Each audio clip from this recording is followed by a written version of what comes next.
Hello, I'm Grace. Hey, I'm Weija. Hi, I'm Lasia. Hi, I'm Emma. And welcome to our presentation. We were inspired by our main competition and instructor Matthew's presentation about the process of making the RACECAR simulation, so we wanted to recreate a simpler version of our own to demonstrate today, which has autonomous AR marker comprehending, color distinguishing, contour detecting, line following, and cone slaloming. In addition, we spent most of the course working in a RACECAR simulation, so we were excited to have the opportunity to program the real hardware. In the simulation, there are much fewer external factors which can interfere with the RACECAR, while in real life there are many more areas for error. And we were curious to see how effectively we could implement what we learned throughout this course into the real world.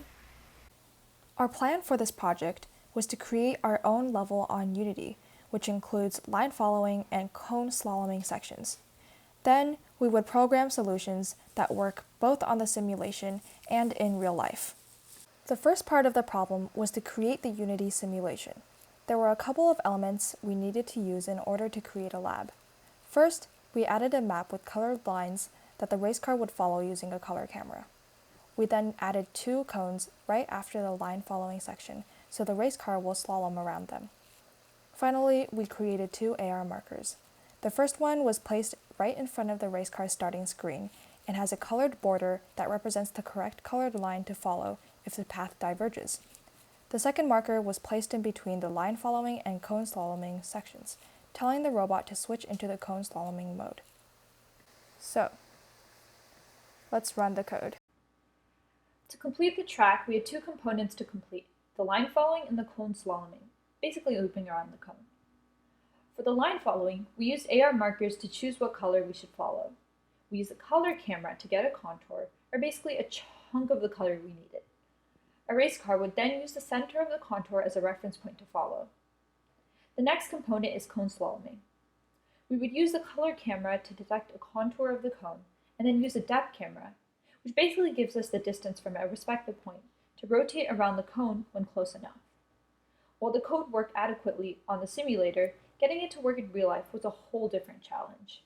Once we had all of the code in the simulator running smoothly, we shifted our focus to getting the code all on the physical race car. One of the biggest differences between using the simulator and the physical car was color detection.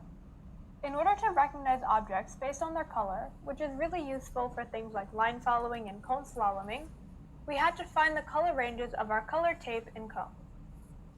While in the simulator, we could use a small color range as there isn't much variation in the preset colors. The physical camera had to be able to detect a larger range of colors as things like shadows and lighting affect what the camera sees. In addition, another issue we ran into was camera lag. Due to some software issues, the camera on our physical race cars were very slow, which caused our car to veer off the lines that we had taped. After a lot of setup and numerous updates, our RealSense camera still had lag. We tried running it with a default speed, but as you can see here, the camera just doesn't catch up. We realized that if we run the code in short bursts and allow the race car to adjust itself in time, we could run through the line following smoothly. Thank you for watching our video.